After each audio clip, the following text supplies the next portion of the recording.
అని ఎందుకు అడుగుతున్నానంటే నేను నష్టపోయాను. ఈ రోజున ఉప్పాడ తీర ప్రాంతం కోసేస్తే నా ఇల్లు కోల్పోవటంలా నా వాడపలిజ సోదరులు, నా పల్లికార సోదరులు నలిగిపోతా ఉన్నారు. నా వాడపలిజ ఆడపడుచులు నలిగిపోతా ఉన్నారు. అక్క చెల్లెలు నలిగిపోతా ఉన్నారు. నాకేమవదు. ఈ రోజున పట్టు రైతులు నలిగిపోతా ఉన్నారు. వెళ్ళి చిత్తూరులో అమ్ముకోవాల్సి వస్తుంది. అలాగే మిర్చి రైతులకి వాళ్ళకి మార్కెట్ కావాలి దాన్ని శుభ్రపరచుకోవడానికి. అలాగే ఏ సమస్యకైనా సరే ఇంతమంది యువత ఉన్నారు. మీకు ఎన్ని పక్కనే కొత్తపల్లి SEZ ఉంది. ఎన్ని పరిశ్రమలు వచ్చినాయి, ఎంత ఉపాధి అవకాశం వచ్చింది ఒకసారి మీరు ఆలోచించండి. వీటన్నిటిని దృష్టిలో పెట్టుకొని మీకు వైసీపీ కావాలా కూటమి కావాలా అనేది మీరు చాలా ఆలోచించి మీరు నిర్ణయం తీసుకోండి. 2014లో ఆ రోజున వర్మ గారు ఇండిపెండెంట్ గా పోటీ చేసినప్పుడు ఆ రోజు నేను ఒకటే మాట చెప్పాను. రాష్ట్రం అంతా నేను ఎవరి పక్షం అయితే మాట్లాడతానో, ఎవరి కోసం అయితే నిలబడతానో అందరం కూడా జవాబుదారీతనం, అకౌంటబిలిటీ. ఈ రోజు నేను మా కూటమికి టీడీపీ, భారతీయ జనతా పార్టీ, జనసేన కూటమికి నేను ఓట్లు అడుగుతా ఉన్నాను. మేము మీకు జవాబుదారీతనం, పవన్ కళ్యాణ్ మీకు అకౌంటబిలిటీ. ఎందుకంటే నేనే పారిపోను. సమస్యని పరిష్కరించే దిశగా ముందుకెళ్తాం. పరిష్కరించలేని సమయంలో ఎంత సమయంలో పరిష్కరించగలం, మేము పడుతున్న ఇబ్బందులు ఏంటి, భవిష్యత్తులో ఏం చేయగలం, నేను మటుకు పారిపోను. వైసీపీ పార్టీ నాయకుల్లాగా నేనేం పారిపోను, నిలబడే తీరుతాను. నేను మాట ఇవ్వను. వైసీపీ వ్యతిరేక ఓటుని చీలనివ్వను అని 2021లో చెప్పాను. ఈ రోజు నా చీలకుండానే ఈ రోజున చూశారు మేము ముగ్గురు ఎలా నిలబడున్నాం ఇక్కడ. దేనికి అంటే అది ఒక దుర్మార్గమైన పాలనని ఎదుర్కోవాలి అంటే అంత సాధ్యపడే విషయం కాదు. జగన్ మాట్లాడితే నిరుపేదల పార్టీ, పేదలకి పెత్తందారులకి పార్టీని మాట్లాడుతూ ఉన్నాడు ఆయన. వాళ్ళ ఇంట్లో పాప అందరికీ డబ్బులు లేవంట, వాళ్ళ పార్టీ ఎమ్మెల్యేలందరికీ డబ్బులు లేవంట. కాకినాడలో ఉన్న ఈ మాఫియా డాన్ దగ్గర డబ్బులు లేవంట.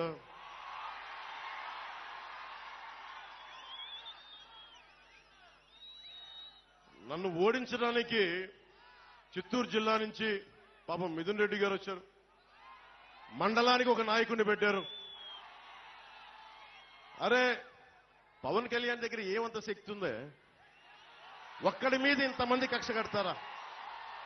ఒక్కడి మీద అతని దగ్గర శక్తి ఏముంది? పట్టుమని 25 మంది ఎమ్మెల్యేలను కూడా నిలబెట్టలేని పరిస్థితి. కనీసం 2 ఎంపీలని కూడా గెలుచుకోవాలని తపన పడుతున్నాడే. అతని మీద ఇంత కక్ష దేనికి ఇంత కక్ష? భవిష్యత్తు మనమని తెలుసు. వైసీపీకి నిలబడతాం, కొట్లాడతాం, చొక్కా పట్టుకొని ఈడుస్తాం. రాజకీయ నాయకుల్ని అకౌంటబిలిటీ తీసుకొస్తాం, జవాబుదారీతనం తీసుకొస్తాం. ఆ భయం ఒకటే అడగండి. వైసీపీ నాయకులు వంగా గీత గారిని కానీ ఎవరైనా సరే వైసీపీ నాయకులు మండలానికి ఒకళ్ళు వెళ్తా ఉన్నారు. వారిని ఒకటే అడగండి. సుద్దగడ్డ కొండ కాలువ ఈ ఆధునీకరణకి 170 కోట్ల రూపాయలు నిధులు విడుదల చేసినా ఎందుకు ఆపారని అడగండి. ఎందుకు సంతకాలు పెట్టాల్సి వచ్చిందని అడగండి. వాడికి సమాధానం చెప్పి ఓట్లు అడగమని చెప్పండి.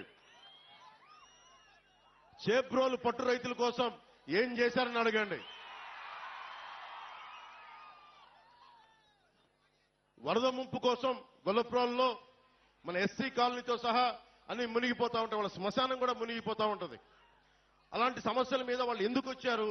అవన్నీ తీర్చారా?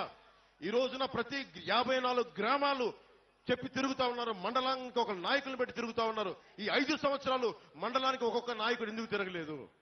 నిజంగా సమస్యలు ఎందుకు మీరు పరిష్కరించలేదు? మీరే కనుక పరిష్కరించుంటే పవన్ కళ్యాణ్ అవసరమే లేదు పిఠాపురానికి. మిమ్మల్ని నెత్తి మీద పెట్టుకుంటారు కదా. మీరు సమస్యలను పరిష్కరించలేదనే కదా ఈ రోజున జనసేన, టీడీపీ, బీజేపీ కూటమిని బలపరుస్తున్నారు ప్రజలు. అందుకని దీన్ని దృష్టిలో పెట్టుకొని మీరు ఒకసారి ఆలోచించండి. ఆ సౌండ్ ఎక్కువ, గాలి తక్కువ పార్టీని నమ్మకండి.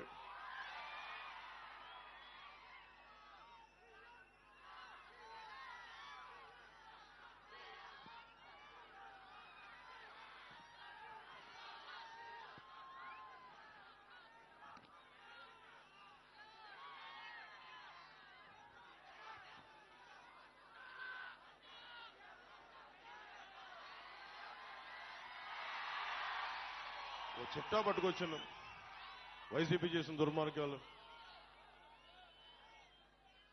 మీలో మద్యపానాన్ని నిషేధిద్దామా వదిలేద్దామా మీరు చెప్పండి.